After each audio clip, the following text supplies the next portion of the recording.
하나님께서 오늘 주일 아침 우리에게 주신 말씀은 사도행전 3장 6절부터 8절입니다. 한 목소리로 봉독하시겠습니다. 시작.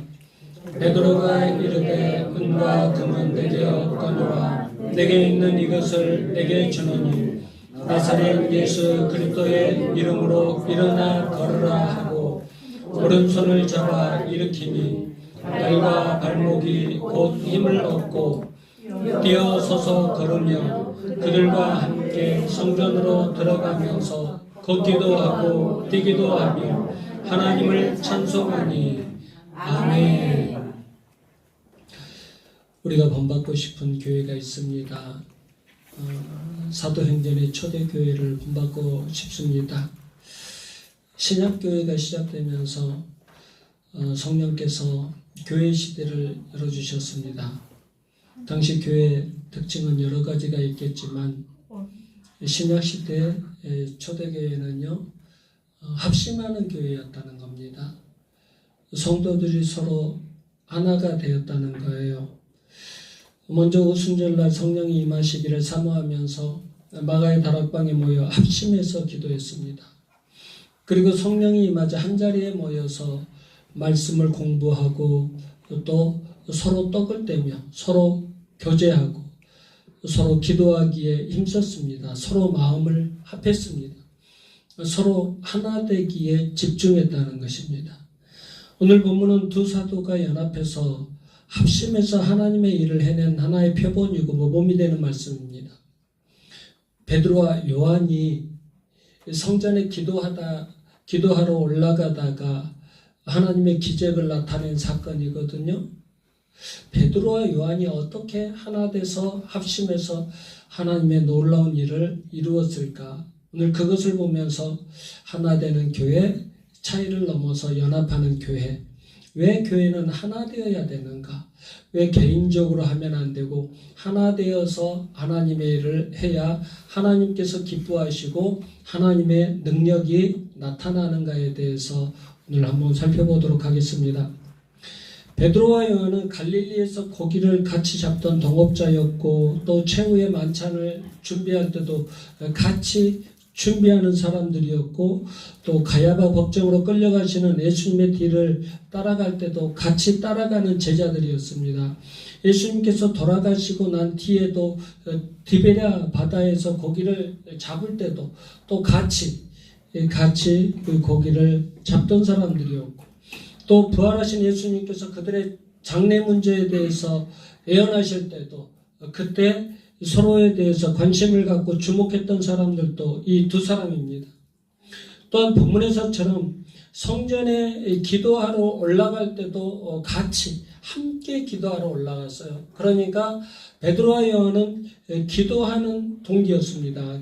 그리고 또 4장 3절에서 기록된 것처럼 복음을 전하다가 잡혔을 때 그리고 감옥에 갇힐 때도 함께 잡혀서 감옥에 들어간 감옥 동기이기도 했습니다. 기도 동기도 했고 또 감옥 동기도 했고 또 어부 동기도 했습니다. 또 사내들인 공회 앞에서 재판을 받을 때도 재판을 함께 받았습니다. 후에 복음이 사마리아에서 전파되고 예루살렘 총회가 정권대사를 파송할 때도 그때 팀을 이루어서 간 사람들입니다. 가만히 보면은요, 이 두 사람은 날마다 함께 붙어 있는 사람들 같아요. 날마다 함께 하나님의 사역을 같이 감당한 사람들이었던 것 같습니다. 우리 교회가 건강한 교회가 되려면 하나가 되어야 됩니다. 아멘. 개인의 소리가 드러나면 안 돼요. 아멘. 형제가 서로 동거하고 연합함이 아름답다고 했어요. 서로 동거하고 연합하는 교회가 되어야 됩니다. 하나 되는 교회가 되어야 됩니다. 기도도 같이 하고 봉사도 같이 하고 또 말씀도 같이 나누고 예배도 같이 하고 전도도 같이 하고 무엇이든지 같이 하나 되어서 해야 됩니다. 이렇게 연합할 때 교회는 주님께서 기뻐 받으시는 교회가 되고 그런 교회에 주님은 놀라운 능력을 나타내 보여주십니다. 아무리 개인적으로 경건성회를 열심히 한다고 해도 아무리 개인적으로 기도도 많이 하고 전도를 많이 한다고 해도 다른 사람과 조화를 이루지 못하면, 다른 사람과 함께 하지 못하면 10중 8구 시험에 들기 쉽습니다. 정말 우리가 그런 거 많이 보지 않았습니까?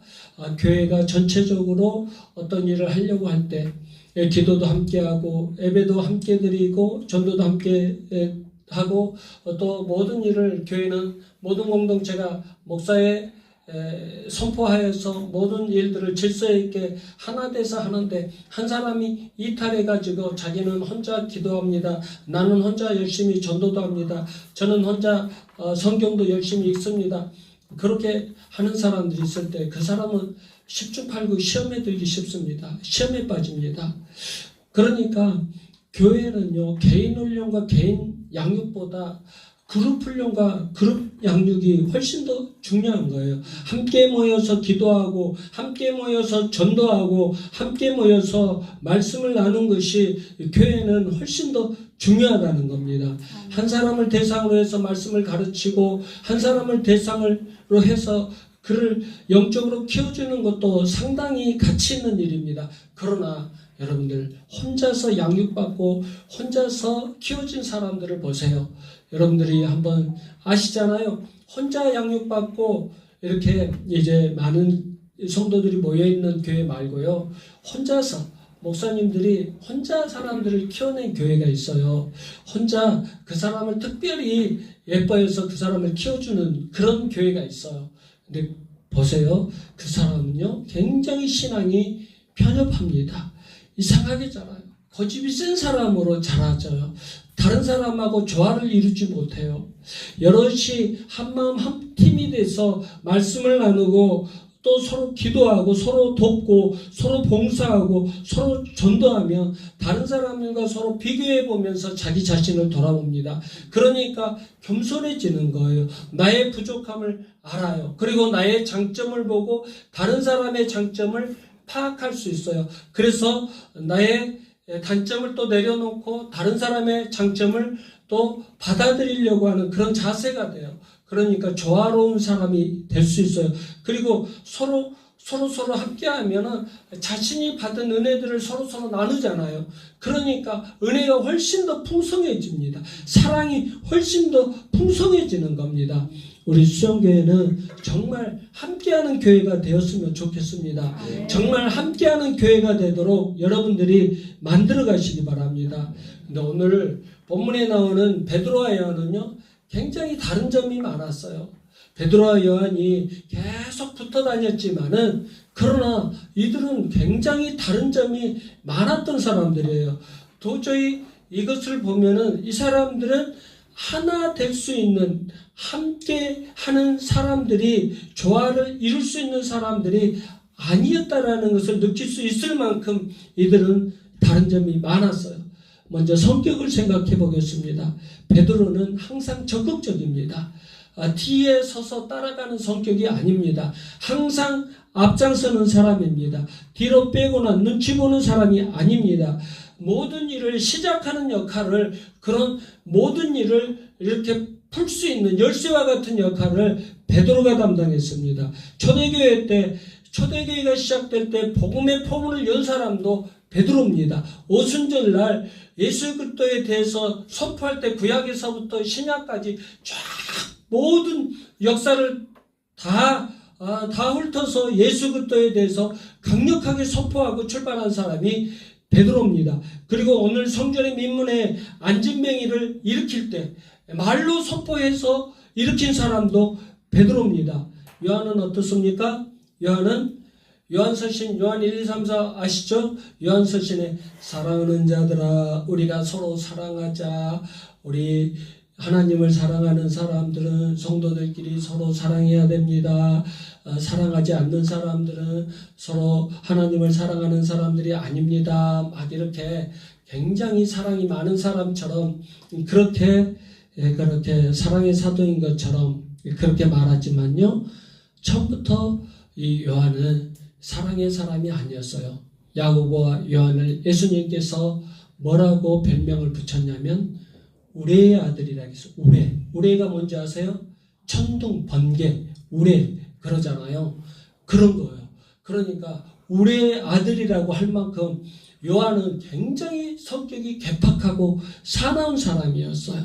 그리고 이 성격이 얼마나 개팍하고 사나웠는지 사마리아를 지날 때, 사마리아에서 복음을 전하실 때, 그때 사마리아 사람들이 예수 그리스도를 영접하지 않는다고 이 요한이 뭐라고 했냐면, 예수님, 저 사마리아 사람들을 다 불을 내려서 다 죽게 만들어 버릴까요? 그렇게 말했던 사람이 바로 이 요한이라는 사람이었어요. 그러니까 굉장히 성격이 개팍하고 급하고 분노를 잘하는 사람이었다는 거예요. 성격이 굉장히 날카로운 사람이었어요. 그런데 지금 이 사람들이 만난 거예요. 다른 사람 뒤에서 일하지 못하고 뒤에서 서포트 해주는 역할을 하지 못하고 항상 주도적으로 이끌고 가려고 하는 베드로라는 사람과 성격이 굉장히 개팍한 요한이라는 사람이 만난 거예요. 여러분, 이 둘 사이의 조화가 잘 이루어졌겠습니까? 절대 잘 이루어지지 않았다고 생각이 들잖아요.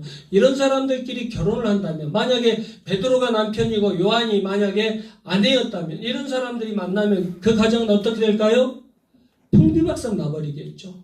산산조각 나버릴 거예요. 접시 하나 남는 거 없이 그 가정을 완전히 파괴해 버릴 거예요. 그런데요, 이상하게 둘은 조화를 잘 이루었어요. 짝이 잘 맞았어요. 이유가 뭐겠어요? 둘 다 충만한 주님의 은혜를 받았기 때문에 그렇습니다. 아멘. 우리도 다 각자 달라요. 성격이 굉장히 개팍한 사람이 있고 날카로운 사람이 있고 굉장히 온유하고 부드러운 사람이 있고 잘 참는 사람이 있고 하나님의 일이라면 앞장서서 그냥 막 돌진하는 사람이 있고 신중하게 하는 그런 사람도 있고 교회는 굉장히 다양한 사람들이 뭉쳐 있습니다. 그런데 모두가 다 우리 주님의 은혜를 충만하게 받으면 우리는 하나 될 수 있습니다. 아멘. 두 번째, 두 사람의 나이를 한번 생각해 보도록 하겠습니다. 베드로는 수제자였습니다. 수제자였기 때문에 나이가 굉장히 많은 사람이었을 것이라고 추정을 합니다. 반면에 요한은 예수님께 사랑받는 막내동이었습니다. 그러니까 베드로와 요한은 학자들이 나이 차이가 상당히 많았을 것이라고 추정을 합니다.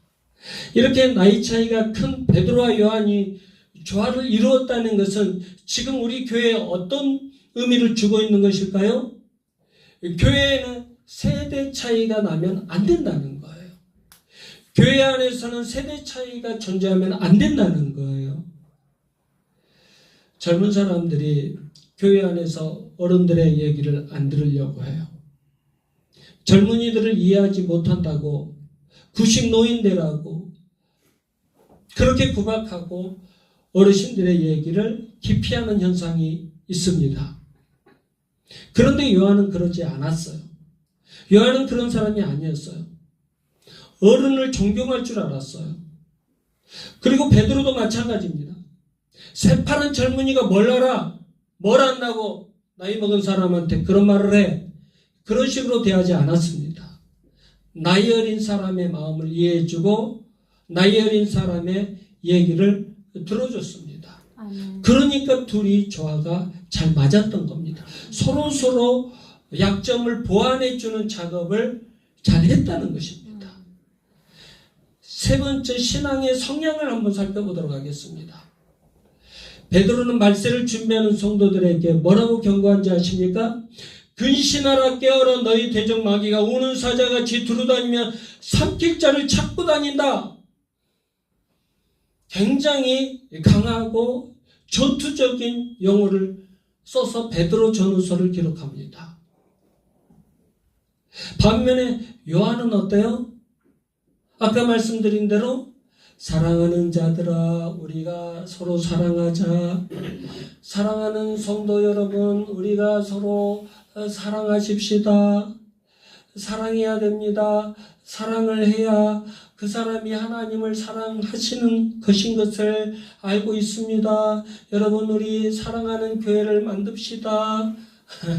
이렇게 서신이 이렇게 기록이 되어 있어요.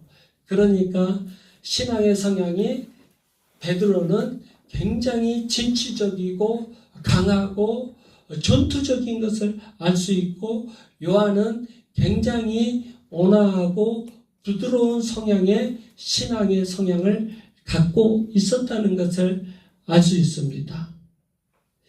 교회 안에서 보면 흔히 신앙의 성향이 맞지 않는다고 불편해하고 다투는 경우가 있어요. 왜 저 사람은 저렇게 소리를 치면서 기도해? 저렇게 꼭 소리치면서 기도해야 되나? 그렇게 소리를 작게 내서 기도하는 사람들이 소리를 치면서 기도하는 사람들을 비판합니다. 또 조용조용히 기도하는 사람들에게 소리치는 사람들이 저 사람은 저렇게 담대함이 없어서 어떻게 해? 하나님 앞에서 그냥 열린 마음으로 큰 소리 쳐가면서 기도하고 그 답답함을 다 털어놓고 시원시원하게 신앙생활을 해야지, 이렇게 비판하는 경우도 있습니다. 여러분, 그럼에도 비판하지 마시기 바랍니다. 아멘. 서로 기질이 달라서 그런 걸 어떻게 합니까? 받은 은혜가 다른데 어떻게 합니까? 받은 은사가 달라서 그렇게 하는 것을 어떻게 합니까? 물론 분위기를 전혀 무시하고 자기 혼자 잘났다고 자기 스타일만 고집하면 안 되겠죠. 절제라는 은사를 사용할 줄도 알아야 됩니다. 이런 다양한 모습은 교회 일들을 논의할 때도 나타납니다.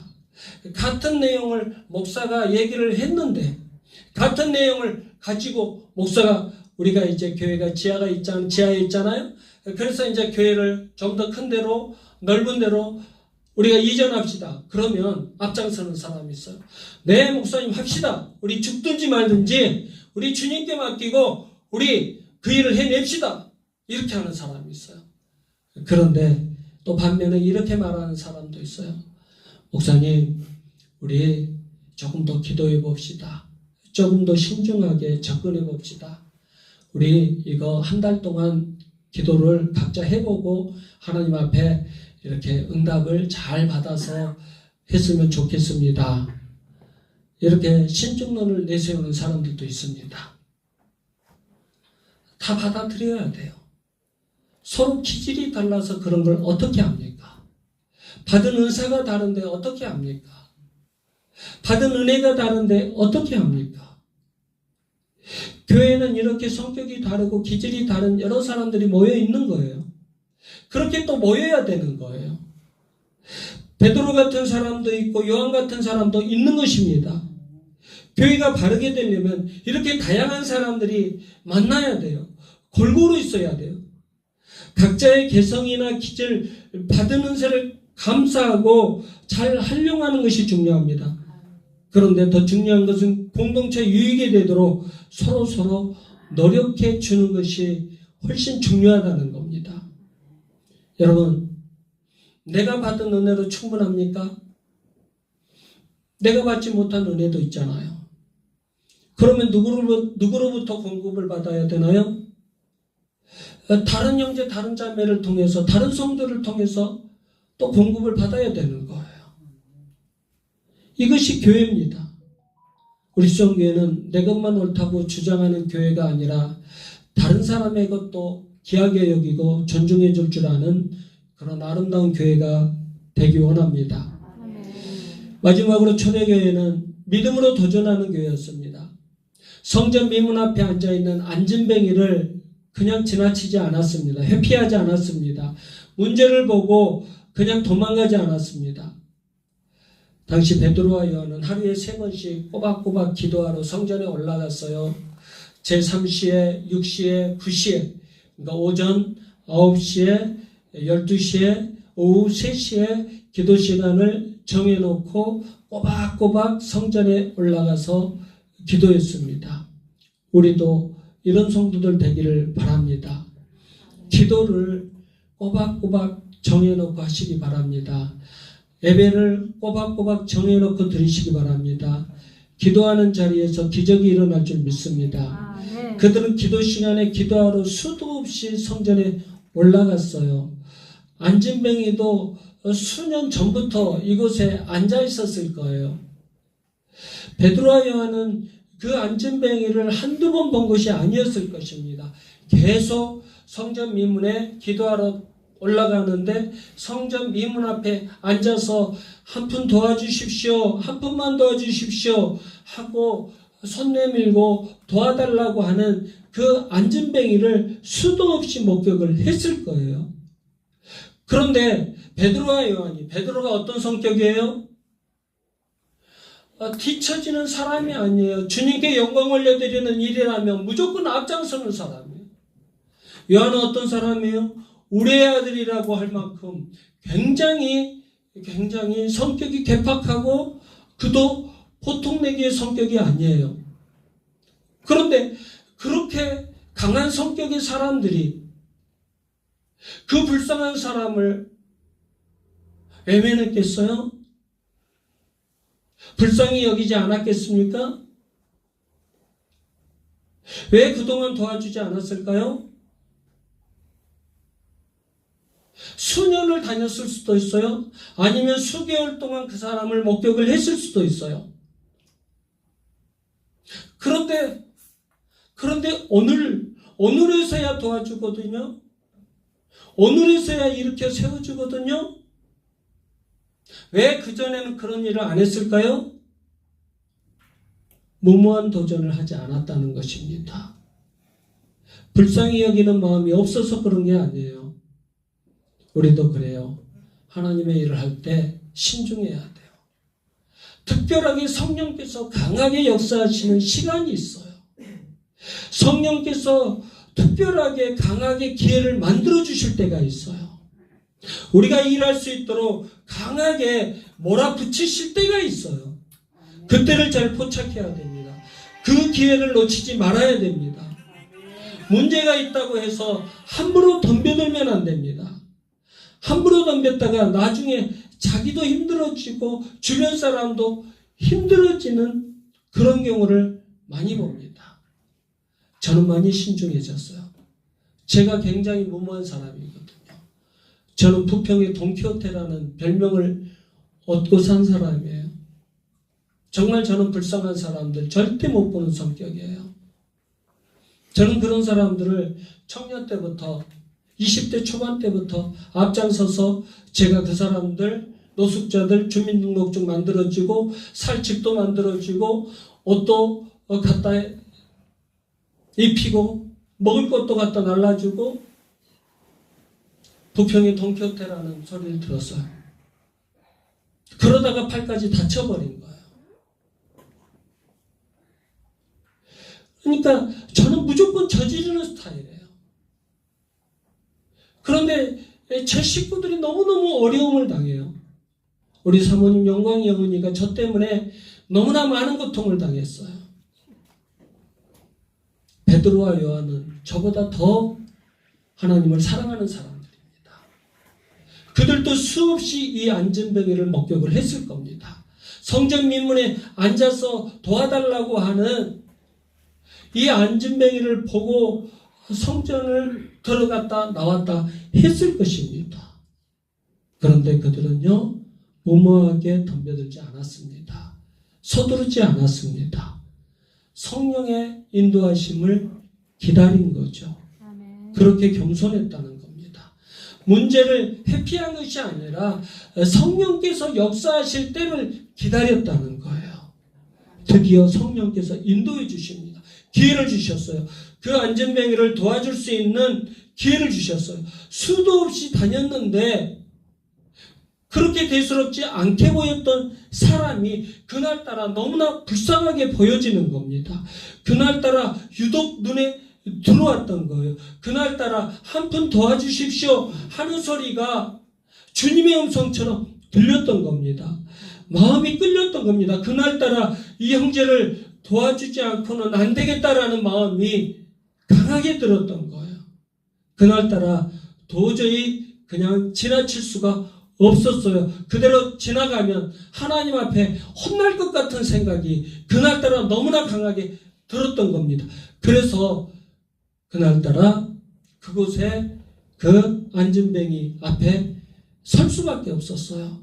그리고 그 사람을 똑바로 쳐다보고 강력하게 외칩니다. 3장 6절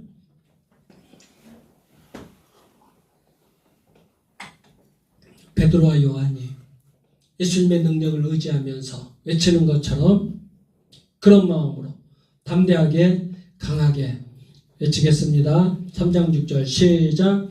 베드로가 이르되 은과 금은 내게 없거니와 내게 있는 이것을 내게 주노니 나사렛 예수 그리스도의 이름으로 일어나 걸으라. 아멘. 아멘. 아멘. 너에게 줄 것 없어. 네가 한 푼 주십시오 하는 그 돈 우리는 없다. 그러나 우리에게는 예수 그리스도의 이름이 있다. 아멘.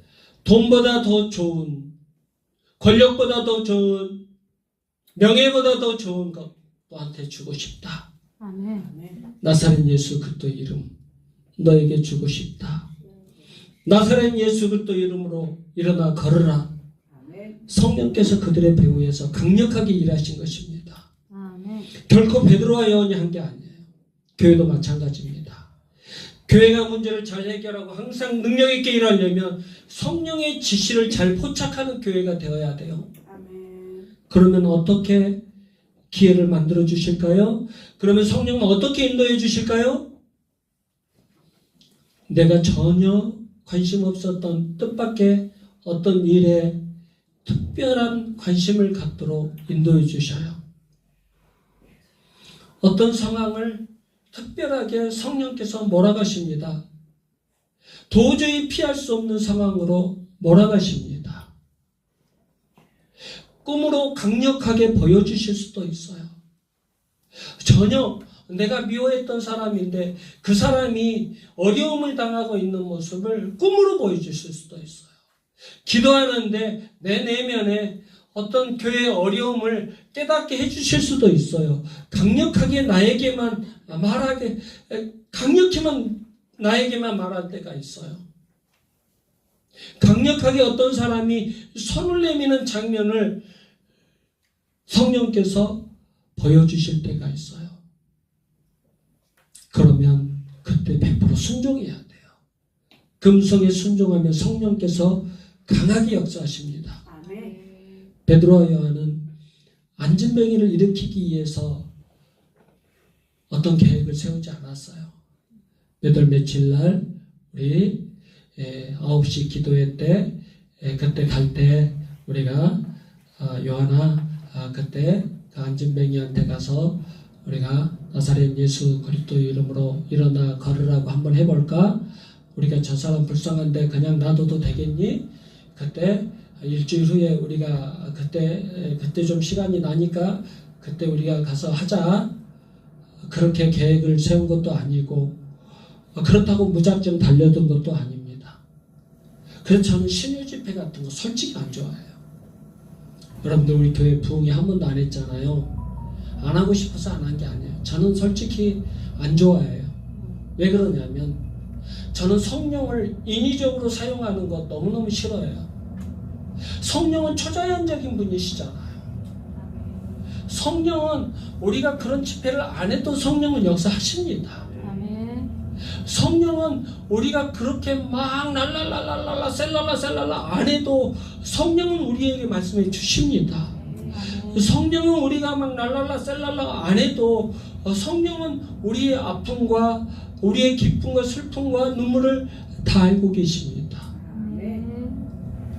성경을 보세요. 신유 집회가 어딨나요? 물질을 회복하는 기도회 어디 있어요? 수험성을 위한 기도회? 그러면서 막 랄랄라 셀랄라 하면서 신유 집회 같이 해요. 그런 집회를 합니다. 방언 집회가 어디 있어요? 저는 우리 성도들 방언하는 거 딱 알겠던데요. 여기서 기도회만 이렇게 제가 통성으로 기도하는데 어떤 사람이 방언이 터졌어요. 저 알아요. 하나님께서 자연스럽게 다 해주시더라고요. 그리고 방언을 받으면 안 받으면 뭐예요?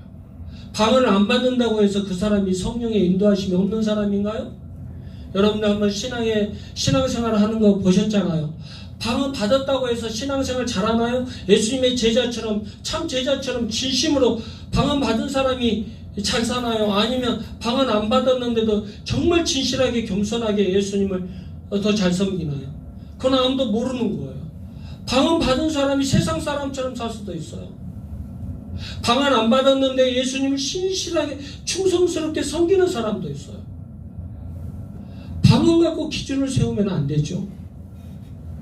내가 그런 집회하는 거 무조건 반대하려고 그런 게 아니에요. 주객이 전도되면 안 된다는 거예요. 성령은 초자연적인 분이십니다. 성령은 초자연적인 분이신데 그 성령을 이 신유 집회로 끌어내려와 가지고 내가 사용하겠다는 거잖아요. 그 성령을 수험생을 위한 기도의 그 집회에 끌어내려 가지고 인간이 활용하겠다는 거잖아요. 성령은 초자연적으로 활동하시는 성삼위 하나님이신데 그 하나님을 내가 필요하는 물질의 회복을 위한 기도 집회에, 애언 집회에, 방언 집회에 그 성령을 인간이 끌어내려서 활용하겠다는 거죠. 저는 그거 굉장히 두렵다고 생각을 해요. 그렇게 하면 안 된다고 생각을 해요. 솔직히 말해서. 오늘 본문을 보세요. 성령은 표면에 나타나지 않고 있어요. 베드로는 성령에 대해서 언급한 적이 없어요. 누구에 대해서만 언급하고 있습니까? 나사렛 예수 그리스도. 자, 크게 따라서 해주시기 바랍니다. 나사렛 예수 그리스도. 시작. 나사렛 예수 그리스도. 아멘. 아멘. 아멘. 성령을 어떻게 받았느냐, 예언을 어떻게 하느냐, 또 방언을 받았느냐, 안 받았느냐, 그런 얘기 한 적 없습니다. 나사렛 예수 그리스도만 선포했습니다. 아멘. 기억하시기 바랍니다. 아멘. 성령은 항상 예수 그리스도 이름 뒤에서 활동하신다는 것을 기억하시기 바랍니다. 아멘. 베드로와 요한도 결국은 예수 그리스도 이름 뒤에서 일한 거예요. 그렇기 때문에 성령의 역사를 가지고 마치 마술을 하듯이, 쇼를 하듯이, 막 목사가 막 성령의 역사를 가지고 막 장난치듯이 막 성도들 머리에다가 손 얹고 막 넘어뜨리고, 왜 하지? 저 사람이 치료됐나? 저도 우리 성도들 참석시켜 봤거든요. 치료 못 받았어요. 그날 쓰러졌어요. 쓰러졌거든요. 치료 못 받았어요. 그 사람의 신앙의 인격이 변화됐나요? 변화 안 됐어요. 똑같아요. 그날 경험했다니까요. 성령의 역사라고 하는 것을 경험했어요. 그런데 치료도 안 받았고요. 그런데요, 변화도, 신앙의 성숙도 일어나지도 않았어요. 그래서 성령의 역사를 가지고 마술을 부리듯이 막 쇼를 하듯이 인도하는 집회라든지 또 성령만 강조하는 집회, 나는 그런 집회는 잘못될 가능성이 다분하다고 생각을 해요. 그런 거 하는 사람 대부분 예수 그리스도 이름 없어요. 예수 그리스도의 정신 없어요. 솔직히 말해서 십자가와 부활의 복음 강조하지 않아요. 그런 사람은 성령 하면서 그런 사람은 대부분요 자기가 신격화되어 있어요. 여러분들 그렇지 않는 것 같아요? 성령하고 성령 집회 강요하는 사람들요 대부분요 자기가 하나님의 자리를 차지하고 있는 사람이 되게 많아요. 겸손하지 않아요. 예수 그리스도의 정신을 실천하지 않아요. 십자가와 부활의 복음, 이 진리의 복음으로 무장되어 있지 않아요. 잘 분별하시기 바랍니다. 여러분, 오늘날 세상 사람들은 영적으로 하나님 앞에서 걷지 못하는 안전뱅이와 같습니다. 주님은 지금 이들을 나사렛 예수 그리스도 이름으로 고쳐주고 싶어 하십니다. 아멘. 그들을 살려주고 회복시켜주는 능력 있는 성도들 찾고 계십니다. 아멘. 우리 성도들이 그런 성도들 되기를 원합니다. 아멘.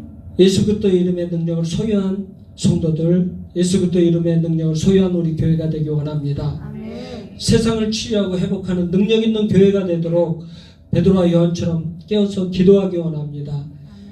베드로와 요한은 기도하는 성전으로 나아갈 때 기적을 체험했습니다. 또한 서로 마음을 합해 하나 되기 원합니다. 그리고 문제에 맞서서 성령의 인도하심을 따라 도전하시기 바랍니다. 서로 하나 돼서 초대교회와 같이 하나님의 뜻을 이루어드리는 능력 있는 교회가 되길 주님의 이름으로 축원합니다. 기도하겠습니다. 하나님 아버지, 이곳에 주님의 몸된 교회 수정교회를 세워주셔서 감사드립니다. 우리 각 사람은 고향도 다르고 기질도 다르고 성격도 다르고 정치적인 성향도 다르고 나이도 다르고 신앙의 성향조차 다릅니다. 그렇지만 내 것만 옳다고 주장하는 것이 아니라 다른 사람을 인정해주고 존중해주는 우리 수영교회 공동체가 되기 원합니다. 내 뜻보다는 주님의 뜻에 서로 순종하는 교회가 되기 원합니다. 하나 되고 합심하여 주님의 뜻을 이루어드리고 하나님의 능력을 나타내게 하여 주시옵소서. 성령의 능력이 임하는 교회, 예수 그리스도의 이름이 선포되고 어둠이 물러가고 치유와 회복의 역사가 나타나는 수종교회가 되게 하여 주시옵소서. 나사렛 예수 그리스도 이름으로 기도드리옵나이다. 아멘.